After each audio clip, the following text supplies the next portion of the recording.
it's one of the gigs on this tour that I've been looking forward to the most because it's such a relentless rock crowd, you know, so they get so into it, and the enthusiasm level is just like, it really makes the band perform that much better, so it should be exciting tonight. Were you ever not going to be a rock star? You weren't really going to be an accountant? Well, yeah, but you know, I didn't have any aspirations to be a musician or a rock star or any of that until I actually picked up a guitar, which wasn't until I was like 15, you know, maybe 14, I can't remember. I mean, you know, I loved to do the sort of dancing around the living room in front of the mirror with my friend with a guitar, and, you know, there was that excitement of sort of rock stardom, but it was really driven by music itself and sort of just wanted to be able to play all this stuff.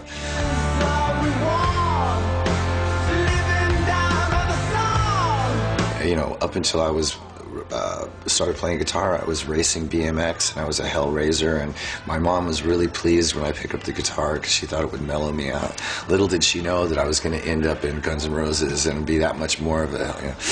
Yeah.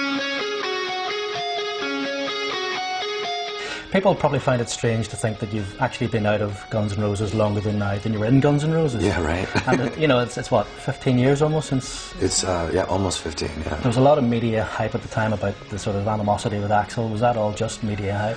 Well, I mean, I think it was blown out of proportion. I mean, you're talking about two guys who had a falling out. It's not really that big a deal. But when that many people sort of fall in love with a group, it's a big disappointment when they break up. And so they start, you know, making the actual breakup sort of bigger than it really is, you know. I mean, it was really just down to some massive personal differences, and it's been very, for the most part, quiet between the two of us. We haven't spoke in the last 14, 15 years.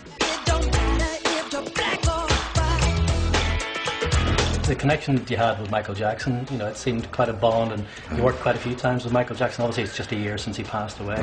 Was there quite a bond there? He was a phenomenal, you know, gift from on high as far as his abilities were concerned.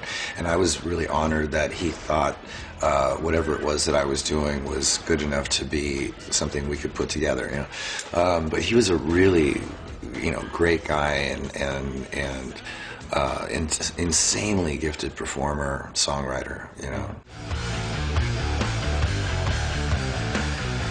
And the current album, again, it's a who's who on there. You know, you've everybody, you've Fergie, you've Ozzy, you've a Pussycat on there.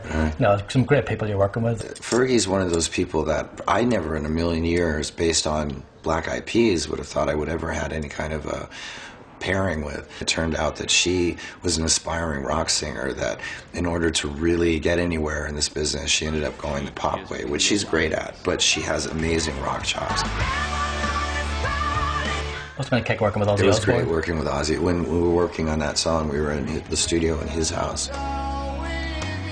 And I'm sitting sort of, you know, right next to him, and he's working on the lyrics and he's singing in the microphone, and I'm hearing this voice that I've been listening to since I was like 12 years old, and it was really almost cryptic, you know? But it was cool working with him. You're playing the Mandela Hall tonight, the touring band. Somebody's going to have some really serious chops to do all the stuff on the album because there's such a wide range of vocal styles on the album. Miles is the guy. He's amazing. That was the big discovery for me on this record.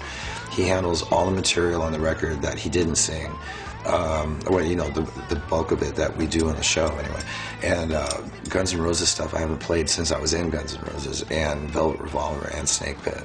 So it's really phenomenal. So tonight people can expect all the old stuff and the new stuff. Yeah, I hope so. He had the flu last night, and we played Dublin, and it was pretty hard work for him. Adrenaline is the best medicine for any kind of illness. Flash, good luck tonight, and thanks. All right, man. Cheers.